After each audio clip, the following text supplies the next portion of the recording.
And then they lay the foundation of the temple, and they lay that out. It's an amazing description there. But it's always stuck out to me. It says that the younger generation, remember, now it's been 70 years, so 2 generations of folks have born in exile. And it's those young people that are coming back that are building the temple, right? It's not 90-year-olds that are picking up the bricks. I mean, how many 90-year-olds want to build a brick wall? Right? I mean, it's right. So it's this younger generation's doing all of this work. And you've got some of the older generation there. And the younger generation is like, yeah, this is awesome. Do you remember just like 18 months ago, we were back there in Babylon, and then all of a sudden God stirs Cyrus's heart, and now here we are.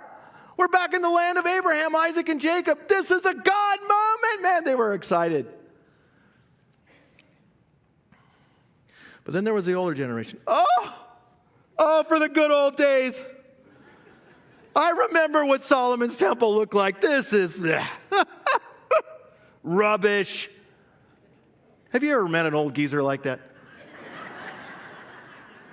Now listen, it's true.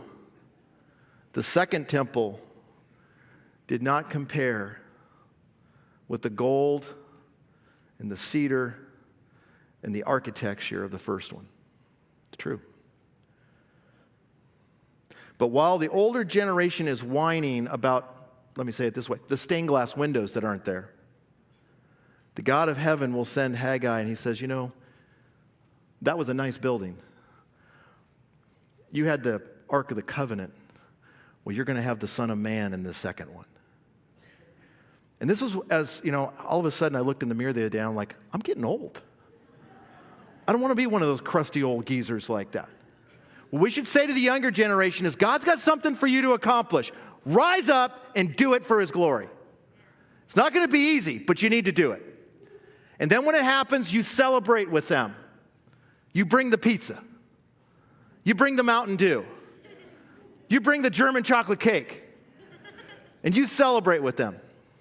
Because to be quite honest with you, the old days that those people remembered with the stained glass windows in Solomon's temple, let me just ask you a question. What was the spiritual condition of the nation at that point?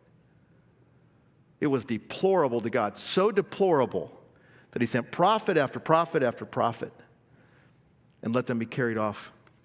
It wasn't pleasing to God. See, God wasn't impressed with the building. Friends, God is never impressed with stained glass windows. God's impressed with godliness.